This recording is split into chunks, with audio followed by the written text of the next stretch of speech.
Chapter 13. Rebekah's heart was in her throat as she strode down the infirmary hall.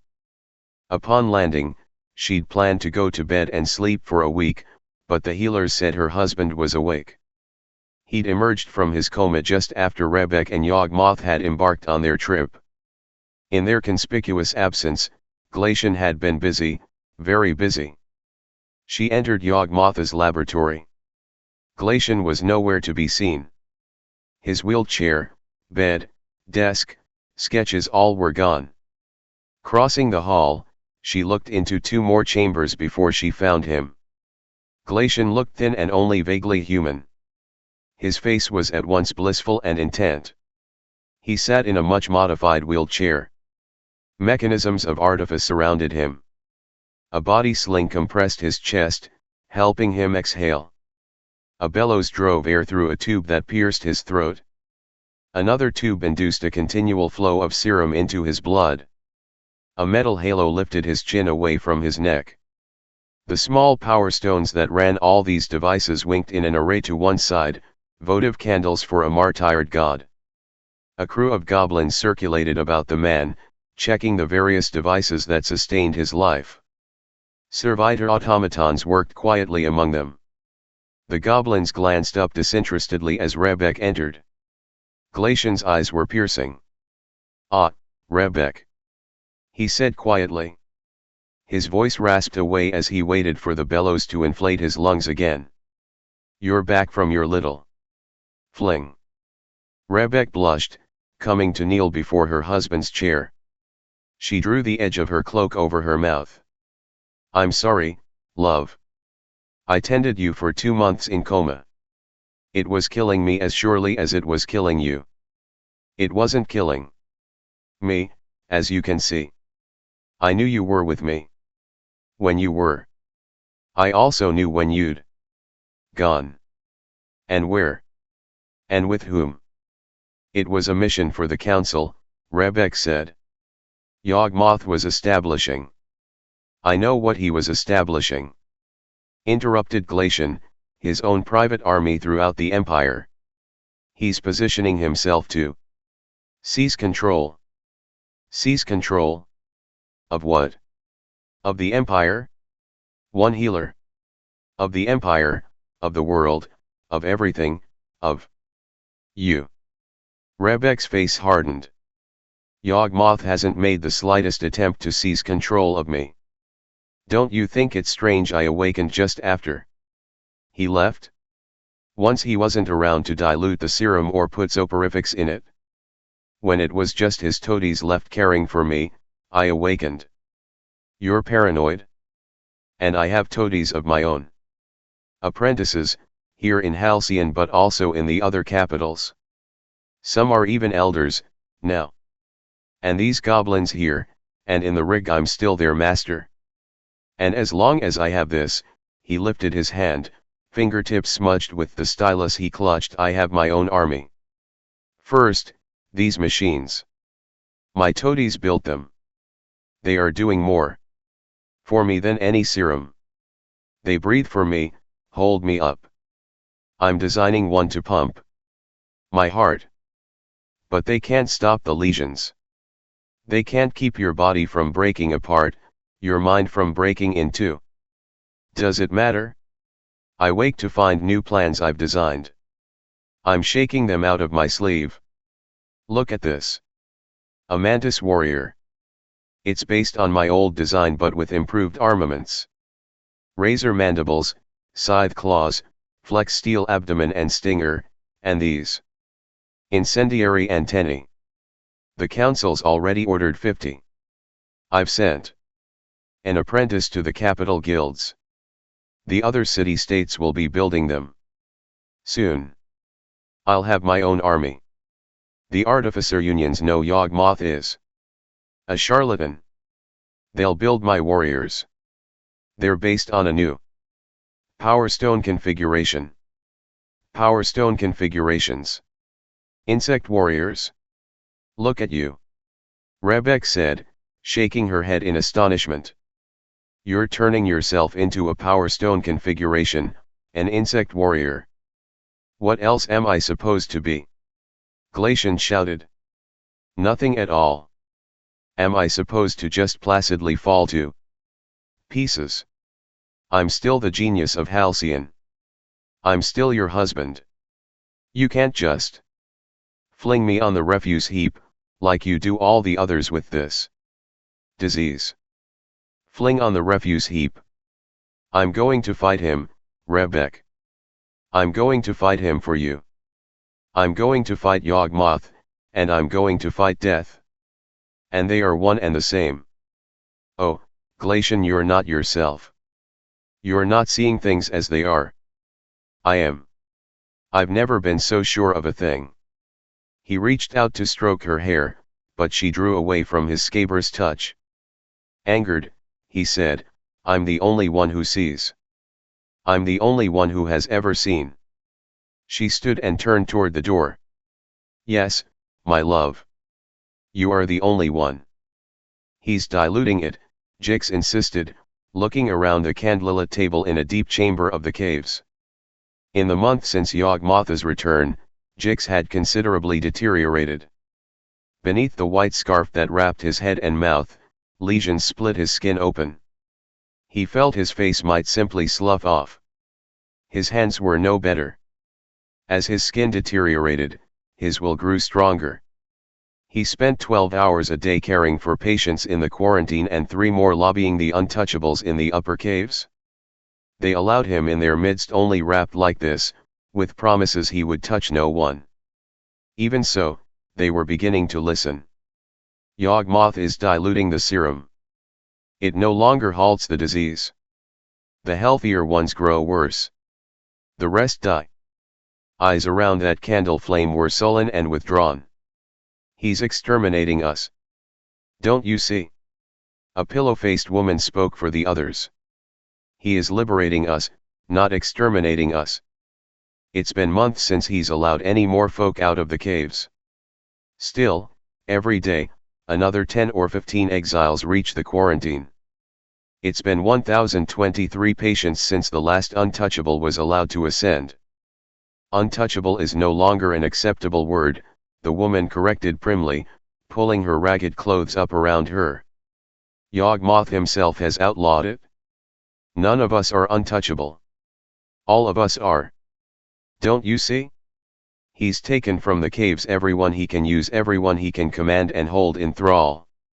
The rest of you, he'll leave to rot with us. A nervous chill circulated among the folk huddled there around the table. The woman spoke again. It is dangerous to talk like this. It is dangerous not to, Jix insisted. He will kill all of us. At last, another voice spoke up, this belonging to a young man in a shadowed hood. What do you want us to do? Rebel. I want us to rebel. What about the guards? The young man asked. I know 1,000 ways around the guards. I could lead you up into the city. You could lead us up, the woman echoed, suddenly interested. You could smuggle us into Halcyon. Yes, and once there, we'll raid the infirmary, take Yawgmoth and Glacian hostage. We'll demand serum. We'll demand the release of every healthy person in the caves. You could lead us into the city, the woman said. Could you find us shelter? Could you find us a place to hide until we can get jobs, get a place to live? No. Jix interrupted. I'm talking about a revolution. The young man said, and we're talking about living. We're talking about escaping from the caves. If Yawgmoth won't lead us to freedom, why won't you? We don't want to kill and die. We want to live. Better to live in atrocity than to die in glory. Won't you save us? Heaving a sigh within his bandages, Jix said, yes. Yes, I will. They've been pouring out of the gutters like rats, declared eldest Jamoth of Halcyon. A stately woman in red silk, she wore her office like a diadem. From her raised podium, she addressed the council. How do we know which are legitimate? It used to be albinism was sufficient cause for arrest. Now we have untouch, excuse me. What is the preferred term? Now we have the damned in our midst. Your liberation program is running aground, Yawgmoth. As you know, madam, replied Yawgmoth. The liberation program has been suspended for 4 months. Those who were elevated carry papers, have homes, and work to better the city. The others can be rounded up. Provide me the personnel and funding, and I will. A discontented growl moved through the gathering. These incursions are the result of diluted serum, Yawgmoth continued. My budget does not allow full-strength serum for every patient in the caves. The precious metal components are expensive. If refugees can climb to the city, so can rioters. They will climb, unless I get the funding for full-strength serum. The growl became an uneasy moan. Even then, the riots may come. We all remember what happened last time. It will be much worse. The plague will run the streets. Last time, I turned them back with an ill-equipped band of 30 healers. This time, I'll need the newly trained Hal Sight Guard in combat. I make a motion that, in the event of a riot, I be given command of the guard. Let me understand this, the eldest of Halcyons said. You want more personnel and more money to avert another riot and control of the Hal Sight Guard should there be another riot.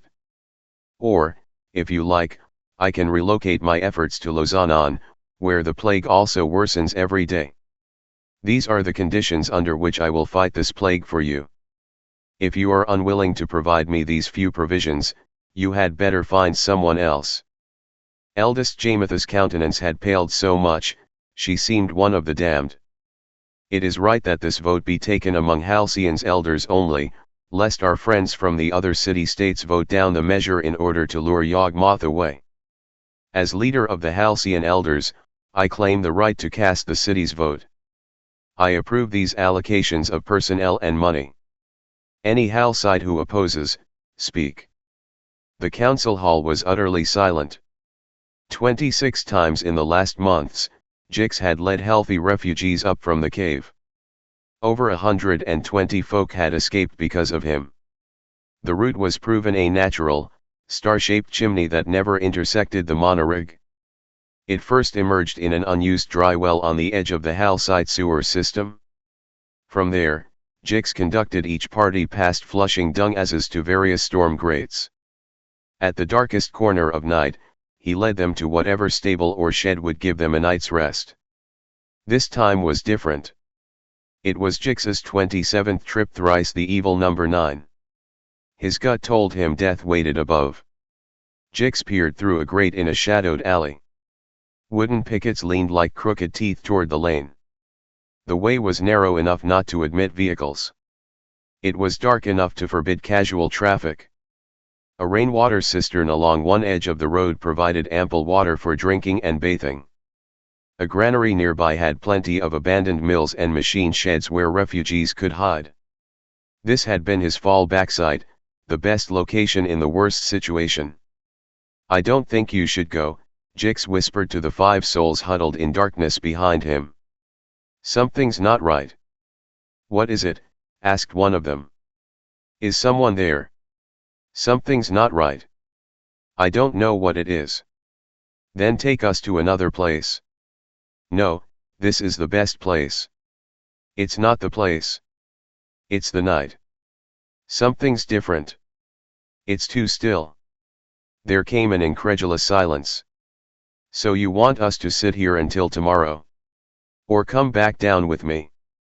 Down? We didn't climb for 5 hours up a volcanic vent just to go back. Jix shook his head. I just have the sense that if you go through that grate any grate tonight you will die. I'd rather die trying to escape than go back down. The young speaker pushed past Jix, clambered up the rubble-strewn edge of the culvert, and shoved open the grate. He clambered out from beneath it. Hissing in fierce laughter, he said, "Come on, the rest of you. Come out. Breathe the air of freedom."